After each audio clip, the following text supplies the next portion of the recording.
Hi, and welcome to TXDZNY. On today's show, we're going to be getting into my top 5 favorite Disney resorts. So I'll start by saying that all 5 of the resorts on my list are all deluxe resorts. No deluxe resorts are expensive. There are little tips and tricks sometimes to save some money with your deluxe stays. Doing DVC rental points is a huge way to do this. You often get about half to 2/3 the price of what it costs you to do a regular room directly through Disney. The further you can book them out, the better it is. We've had our best luck booking right around that 9-10 month mark for Disney Vacation Club rental points. So it's a great way to save money on these deluxe resorts. It's still not going to be cheap, but it's going to be cheaper if you book it directly through Disney. Um, the main difference between your deluxe resorts to some of the other ones is mostly their location to parks for most of the deluxe resorts, as well as its dining options. Some of the pools are also vastly better than the other, but that's not straight across the board. But you're going to get a lot more table service options, and it's going to be a lot.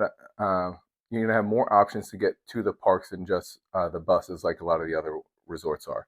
So let's hop right into my top 5 resorts. We're going to start with number 5 is Wilderness Lodge. Now, I will say with Wilderness Lodge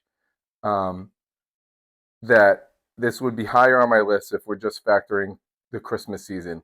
I love Wilderness Lodge. It's my favorite resort for the Christmas season. But the other times of the year, the other 10 months, it really isn't in my top few. So I'm going to put it at number 5. The whole vibe of the Wilderness Lodge is just beautiful. It's truly one of the only resorts there at Disney, besides there in Fort Wilderness, where you really don't even feel like you're at Disney World at all.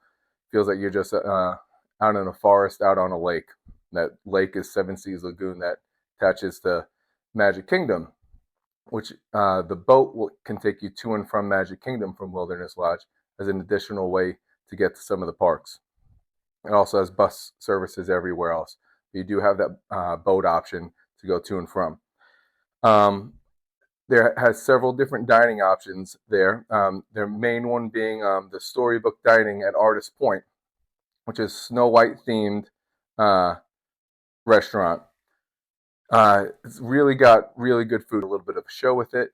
You know, get to meet the Evil Queen, some of the Seven Dwarves. It's a really cool vibe there, and kind of fits right there in that lobby of Wilderness Lodge. One of their other table service restaurants is Whispering Canyon Cafe, and at Whispering Canyon, it's a barbecue, and it's kind of shareables and everything like that. Really good food for a barbecue. A little bit more of a relaxed theme there to kind of go along with the whole resort there. And one of our favorites is actually when you go out into going towards the lake at Wilderness Lodge is Geyser Point. It looks like it's just a bar over there, kind of on the lake, beyond the pool. But you can eat there, and they have good appetizers and snacks and stuff like that. And they do have a regular menu, and it's a great place to just grab drinks and kind of relax midday. They even pump in the firework Happily Ever After's music there, and you can see a little bit of the fireworks there. It's not as good as some of the other resorts, your views there, but you can see the fireworks going up in the air. So it is a place where you could sit and watch Happily Ever After if you want to late at night and sit at a bar outside. It's really one of our favorites at Geyser Point. Their quick service there is Roaring Fork. You'll see with pretty much all these, almost every Disney resort, they have a quick service. There's just a couple that are exception to that, where you're going to get still kind of the same main food. You're going to have your general food that you'll have at most of your Disney resorts, but it is going to have a little bit of a barbecue flair to it there at Wilderness Lodge. Another thing that I want to talk about at each resort is their pool, because that's something that decides sometimes where we're going to stay. The Wilderness Lodge's pool, we like to think is an above average pool. It's not the best at Disney, but it's certainly not the worst or just average. The whole vibe around it is real nice. It's rarely crowded because it sits there in the middle of a resort and people are kind of spread out over there. And It's a real relaxed vibe there rather than a party or a lot of kids just splashing around. Um, which will bring me to my number 4 favorite Disney resort, and that's going to be the Boardwalk. The Boardwalk we really love mainly because of its location. The Boardwalk is one of the few Disney resorts that doesn't offer a quick service. It sounds a little puzzling as why they might do that, but if you've ever stayed at the Boardwalk or been on the Boardwalk, it makes sense. When you walk right out of the resort and you are on the actual Boardwalk, there's so many places to eat. There's the Boardwalk Deli, which we absolutely love. It's great there for breakfast to go get a bagel and a breakfast sandwich and stuff like that for breakfast. They have a grab and go pizza right there. They also have ice cream that you can grab right there, and there's so many different drink areas and get funnel cakes. There's so many things with it. So your quick service there is pretty much just outside is the best way to think of it at the Boardwalk. Is that it's not going to be sitting inside the hotel like all the rest of the ones. Um, the Boardwalk is just steps away from Epcot. Um, it's the second closest resort, I believe, to Epcot, with the Beach Club being first.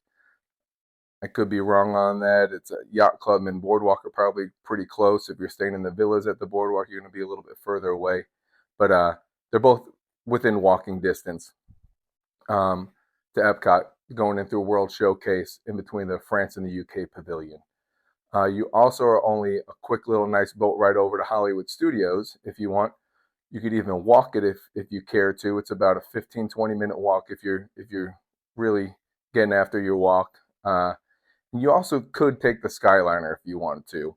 By the time you walk to the Skyliner and all that, it might be kind of pointless to, but it is an option to get to Hollywood Studios. So you have 3 different ways to get to Hollywood Studios there, and Epcot's within walking distance. So you have great access to 2 parks, which is great to be able to maybe sleep in a little bit more in the mornings, and when you get home, you're in bed earlier.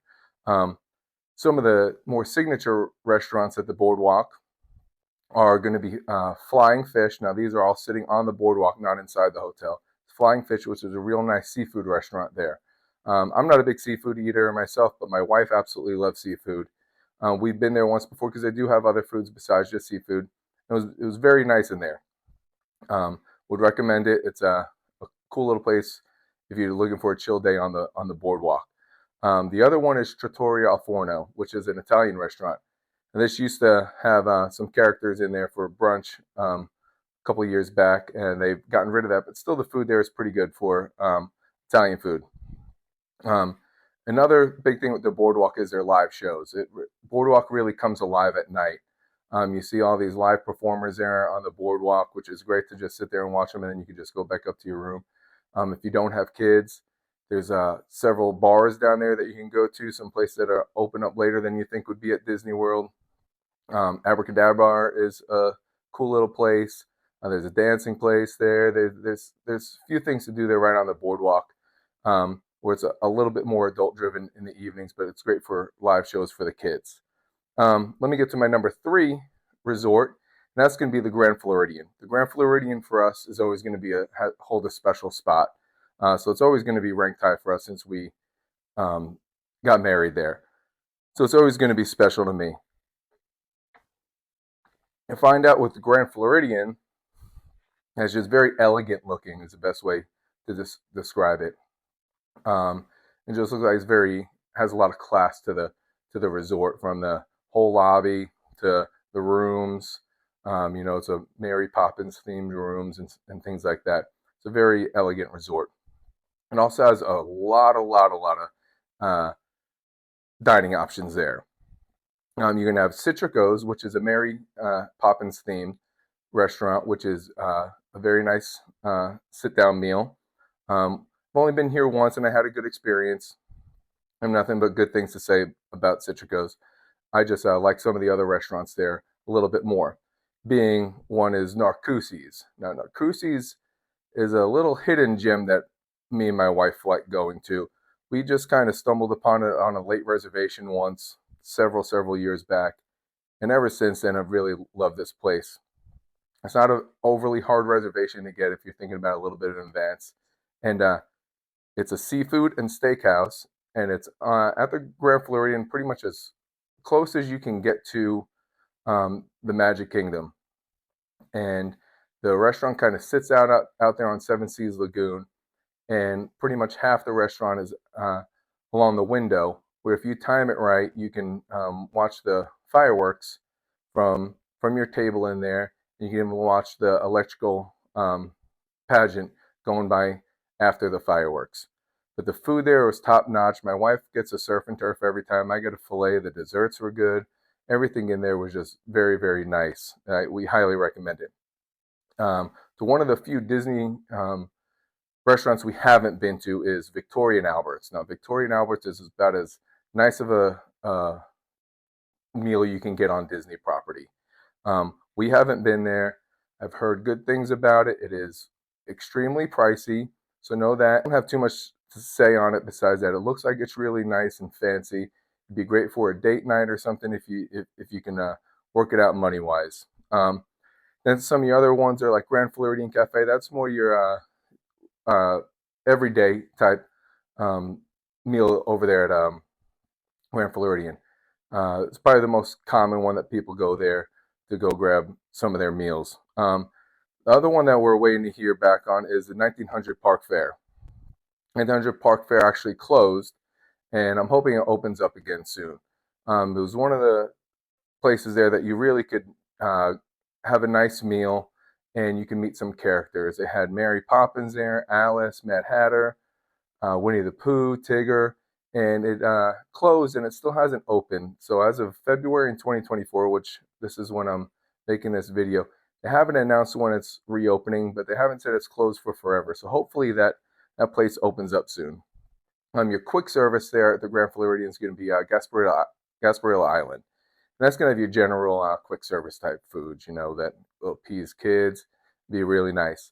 And then on a little bit of a side note, we love the Enchanted Rose, which is a bar over there on the second level of the lobby of the Grand Floridian.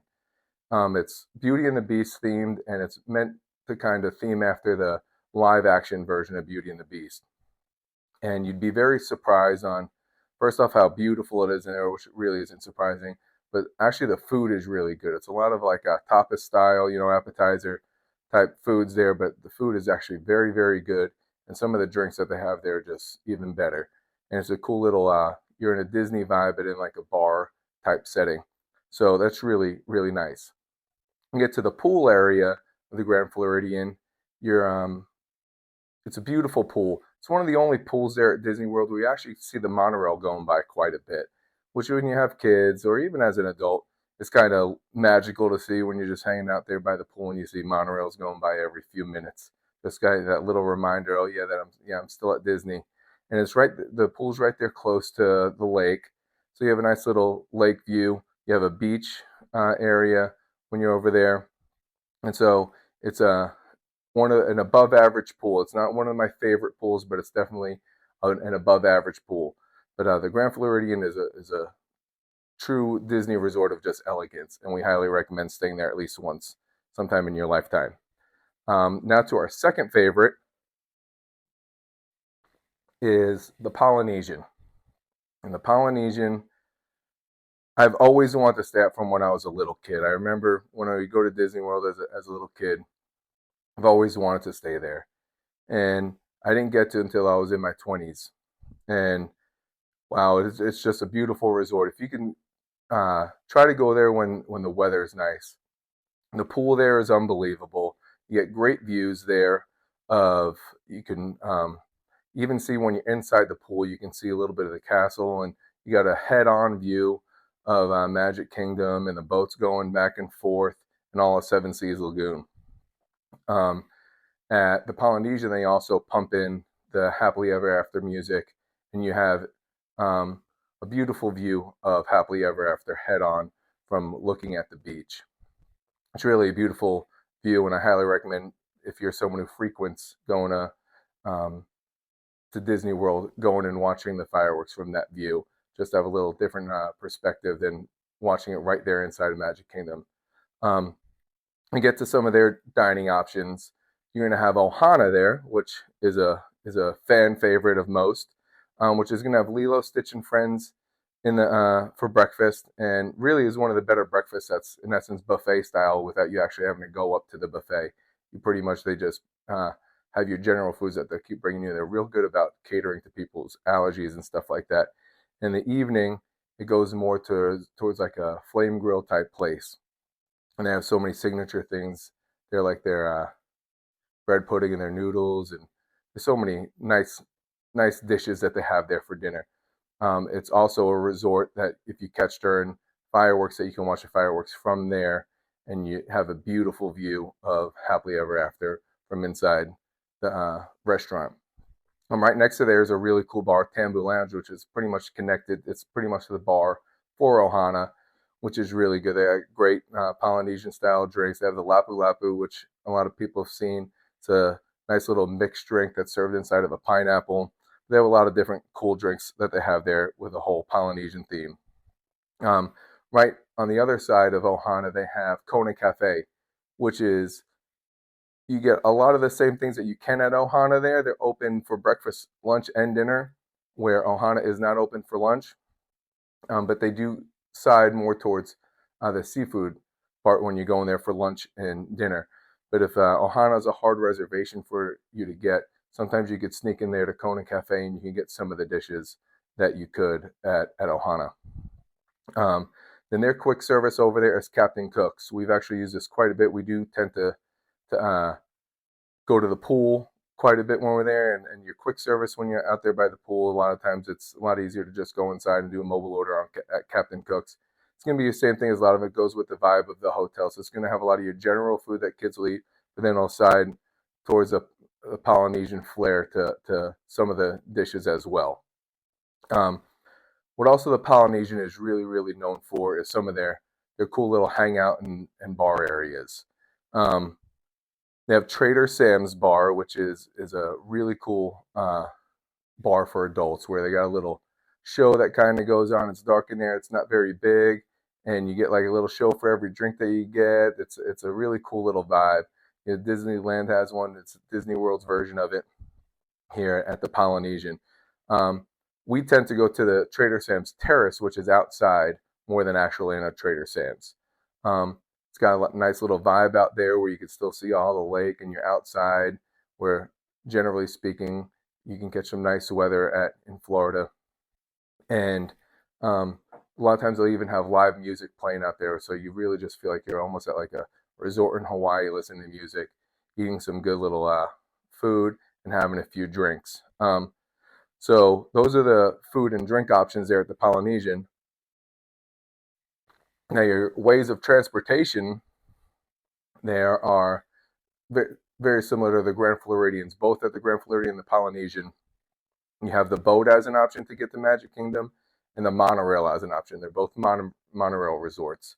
You also could walk. The Grand Floridian is a closer walk, obviously, being closer to Magic Kingdom, and the Polynesian is a little bit longer, but they both are options to get to Magic Kingdom. The little bonus to Polynesian is, especially if you're staying in one of their Disney Vacation Club rooms, those rooms start leaking over towards the Ticket and Transportation Center.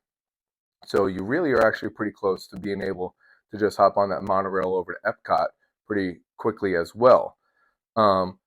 So that's always an option. Now, you could always just hop on the monorail on the second level of the lobby and take that over to the Ticket and Transportation Center if you want to do that. But a lot of times, you could have just walked over there to the Ticket and Transportation Center a lot faster than waiting for that monorail to take you there, just that short little distance. So it has, multiple ways there to two different parks at the Polynesian. So now I'm going to get to my number one resort, and this is where I'm going to group two of them kind of together with the Yacht and the Beach Club. So every resort I've named on my top 5 so far is you can book regular rooms, but are also Disney Vacation Club rooms, with the exception being the Yacht Club. The Yacht Club isn't Disney Vacation Club, so that's why all these resorts you could try to rent through Disney Vacation Club, or you try to purchase Disney Vacation Club if that's what you want to do. But the Yacht Club is the first one on this one that isn't that. I grouped them together because if you've ever stayed at these resorts, they're right next to each other, and they mix in with each other. They share a pool. Their hallways connect, and for me, this is the best location for any of the Disney resorts. We're Epcot lovers, so being that the Beach Club is the closest resort from any uh, any resort into a park, being our favorite park, it's really always going to be up there. And then it hands down in our eyes has the best pool. Polynesian is a close second, but that pool at Stormalong Bay for the Yacht and Beach Club is just beautiful. It's sand bottom. It's got a nice pirate ship slide. It has sandcastle areas for the kids. It's got a beautiful view of the lake over there. And as I said in a previous video, some of our favorite Disney days are waking up there in the morning, staying at that Yacht Club, Beach Club, and going popping into the park in the morning, going back to the pool in the afternoon, maybe letting the kids take a nap, have a drink at their bar there, just kind of relax, and then going back into Epcot. And you really didn't have to travel very far at all the whole entire day to be able to just go. You could leave Epcot after the fireworks, and you could be in your room within 10 minutes. And you know how tired you are after a Disney trip. I mean, you're asleep 15, 20 minutes after you get home from after the fireworks. I mean, you can't beat that at any of the Disney resorts. You can't say that. The Beach Club and the Yacht Club, they have some of our favorite dining places too. The first being Cape May. So Cape May's breakfast is one of our favorite breakfasts in all of Disney World. Um, it is Minnie and friends. So who's with her sometimes changes, and they're dressed like they're going to the beach. But it's got a real good buffet, and it's a nice little way to start an Epcot day that we like doing is going and having that breakfast early in the morning, and then going popping into Epcot. Um, in It's closed for lunch, and in the evenings for dinner, it sides more towards seafood, and the characters aren't there. Now popping over to the Yacht Club, they have a really nice steakhouse there called the Yachtman Steakhouse. They have a butcher as soon as you walk in. It's one of the better steaks on Disney property. But being that it's at like a more of an elegant type theming there, you don't have a lot of that Disney magic like you do at some of the other nicer um, steakhouses there, where they somehow still keep that Disney theming. So while the steak is unbelievable at the Yachtman's, you are going to lose a little bit of that Disney magic while you're there. But if you're looking just for food on itself, it is one of the better steakhouses on Disney property. Um, Another great place there is Beaches and Cream. Now, like I said, I've never actually eaten at Beaches and Cream regular food.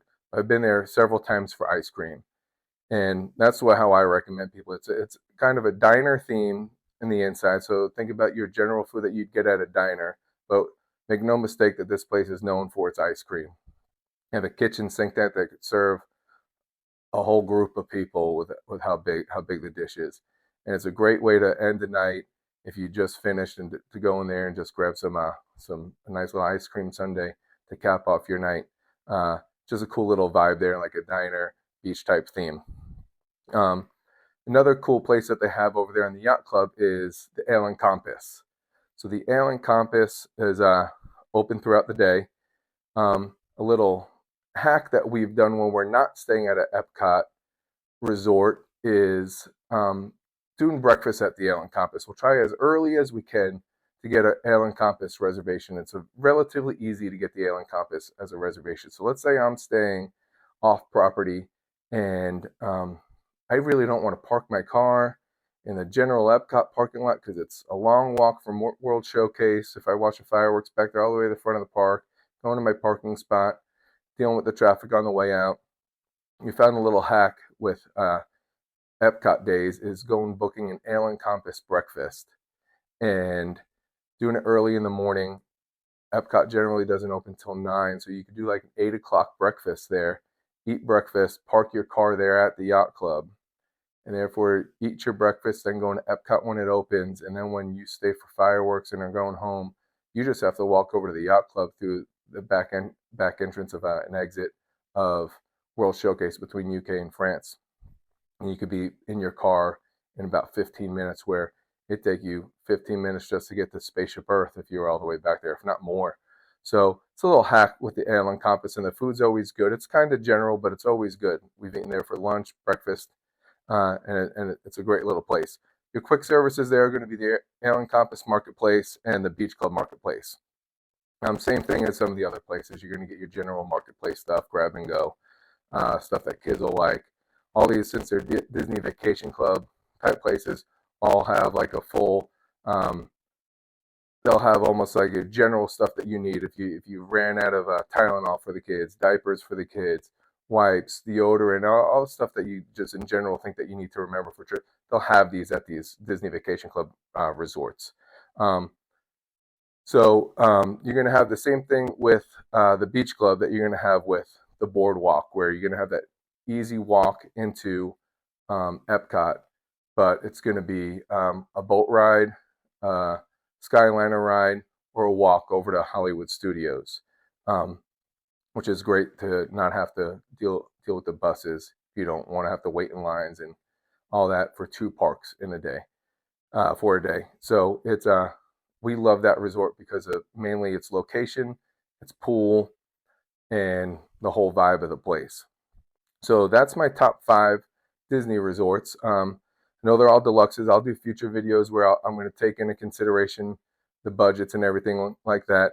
But on this one, I was just going to talk about my 5 favorites, and obviously the favorites are going to be the nicer ones. So I hope you enjoyed this video, and I'm real excited to start this channel with all you guys. And thank you for watching. Like and subscribe.